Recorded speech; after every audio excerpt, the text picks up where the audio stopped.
Selamat datang kembali dalam perkuliahan Matematika 1B MA 1102. Saya Erik dari program studi Matematika Fakultas MIPA ITB. Pada kesempatan kali ini kita masih akan berbicara tentang integral.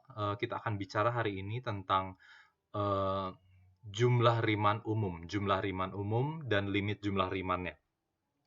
Kita masih akan menggunakan slide dari Bapak Warsoma Johan. Mari kita mulai. Oke ya, pada kesempatan sebelumnya kita melihat luasan di bawah kurva Y9fx dan di atas sumbu X kita sudah dapat, lalu menggunakan apa? Menggunakan cari jumlah Riemannnya seolah-olah gitu ya, jumlah Riemann kiri atau jumlah Riemann kanan atau jumlah Riemann tengah. Lalu yang saya lakukan adalah apa? Cari limitnya, nanti kira-kira limitnya itu adalah luasannya. Nah, hari ini kita akan mau membahas tentang kesahihan dari apa yang kita lakukan dari pada kuliah sebelumnya. Nah, ini yang kita katakan adalah jumlah Riemann umum atau jumlah Riemann. Misalkan f fungsi yang terdefinisi pada interval tutup AB, interval tutup AB. Nah, secara umum saya bisa bagi interval AB ini menjadi interval n yang tidak harus lebarnya sama. Kalau minggu kemarin, kalau pertemuan sebelumnya kita lihat bahwa intervalnya harus sama panjang. Sekarang ketika kita bicara tentang jumlah Riemann yang secara umum, maka panjang interval, panjang subinterval dalam partisinya tidak harus sama. Tidak harus sama. Sehingga nanti saya dapatkan nanti adalah delta XI, yaitu adalah panjang subinterval pada selang XI-1 sampai XI, yang adalah delta XI. Karena berbeda-beda. Kalau sebelumnya kita ambil delta X-nya itu selalu sama. Oke ya. Nah, pada setiap waktu subinterval saya bisa pilih titik wakil. Untuk apa? Saya menentukan tingginya. Dalam hal ini, untuk misalkan selang pertama dari X0 sampai X1, saya ambil X1 bar. Tidak harus di tengah, tidak harus yang kiri, tidak harus yang kanan. Pada selang misalkan keempat ini, saya ambil X4 bar. Tidak harus kiri, tidak harus kanan, tidak harus tengah, terserah. Kamu pilih yang mana. Sembarang wakil ini akan menjadi ketinggiannya. Ketinggian dikali dengan dikali dengan lebarnya, yaitu delta X4. Oke ya. Jadi jumlah Riemann dari fungsi f atas partisi P ini kita sebut Rp itu adalah sigma dari fxi dikali delta x. Jangan lupa xi ini adalah suatu wakil pada interval ini. Wakilnya boleh apa saja. Kalau kita lihat kemarin Riemann kiri, pakai yang kiri. Riemann kanan, pakai yang kanan. Riemann tengah, pakai yang tengah. Ini secara umum Riemann umum itu tidak perlu saya pilih kiri, kanan, atau tengah. Bisa saya pilih apapun titik di interval itu.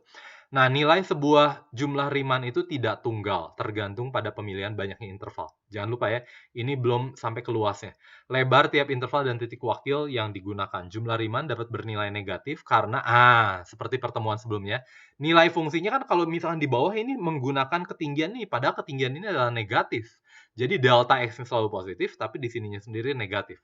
Sehingga nanti jumlah Riemann-nya kalau semuanya terletak di bawah sumbu X, maka di bawah sumbu X, maka dia akan bernilai negatif. Sehingga kita sebut nanti kalau pada akhirnya kita sebut luas bertanda gitu ya kira-kira. Nilai RP tidak sama dengan luas daerah di bawah kurva. Ya tentu tidak. Oke ya, tentu tidak. Ini kamu bisa coba sendiri, tentukan suatu jumlah Riemann pada 15.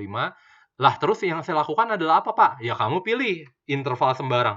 Loh, intervalnya boleh sembarang, Pak. Ya udah saya pilih interval 15 aja langsung semuanya pakai wakilnya kiri. Boleh. Pakai wakilnya kanan tapi intervalnya semuanya boleh. Saya bagi menjadi 3 bagian sama besar, Pak. 1 sampai 2, 2 sampai 4, 4 sampai 5. Ya boleh, terserah kamu. Yang namanya jumlah Riemann umum itu.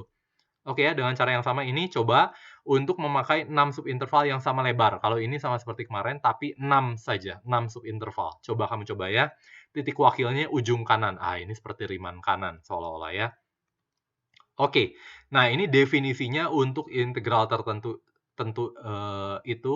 Misalkan f terdefinisi pada interval AB, dan P ini adalah partisi, delta X ini adalah panjang dari setiap subinterval di dalam partisi, XI-nya itu adalah wakil, maka norm P itu didefinisikan adalah panjang subinterval yang paling panjang. Maksimum dari delta XI ya, panjang subinterval yang paling panjang. Jika limit dari ini, oke ya, ini jumlahan aproksimasi luas persegi panjang ya. Kalau saya partisi yang paling panjangnya menuju 0, partisi yang paling panjangnya menuju 0, maka limit dari ini, kalau limitnya ini ada, maka kita tulis ini adalah integral tentu yang dinotasikan sebagai ini. Jadi kenapa ya simbolnya seperti ini? Karena ini adalah jumlah, summation, S. Kamu lihat ya, S, summation. Jumlahan dari apa? Luas persegi panjang. Panjang, ini tingginya, dikali lebarnya. Ini delta XI, ini adalah Fx. F di XI bar, gitu ya. Jadi ini sebenarnya ini adalah apa integral itu? Ini adalah menghitung luas. Oke ya. Oke. Nah, ini tidak ada hubungannya dengan anti turunan loh, tidak ada hubungannya dengan anti turunan ya. Di SMA mungkin kamu diajarkan, oh luas persegi panjang ini sama dengan luas kurva ini adalah tinggal kita hitung anti turunan dievaluasi di sini dikurangi anti turunan dievaluasi. Tidak loh, tidak ada hubungannya dengan anti turunan ya. Ini hanya menghitung luas. Limit ini menghitung luas. Nah, ada beberapa hal yang perlu kamu ingat. Benarkah jika n menuju tak hingga, maka panjang norm partisinya akan menuju 0? Tidak, tentu tidak ya. Bisa saya ambil partisinya, misalnya partisi 0 sampai 1. Saya ambil partisi pertama adalah 0,5. Lalu dari setengah sampai 1 itu saya ambil partisinya untuk n menuju tak hingga, untuk dibagi menjadi n buah subinterval. Jadi yang saya bagi menjadi n buah subinterval itu interval setengah sampai 1. Maka norm partisinya berapa? Tidak 0, yang adalah 0, setengah. Karena yang paling panjang itu adalah setengah. Oke ya. Tapi, nah contohnya ini. Yang di sini itu saya ambil menuju 0. Tapi di sini norma partisinya tidak menuju 0. Kenapa? Tidak menuju 0 norma partisinya. Karena norma partisinya adalah panjang partisi yang paling panjang. Yang paling panjang adalah ini. Jadi tidak menuju 0 kan? Bahkan konstan X2 dikurangi X0. Oke ya.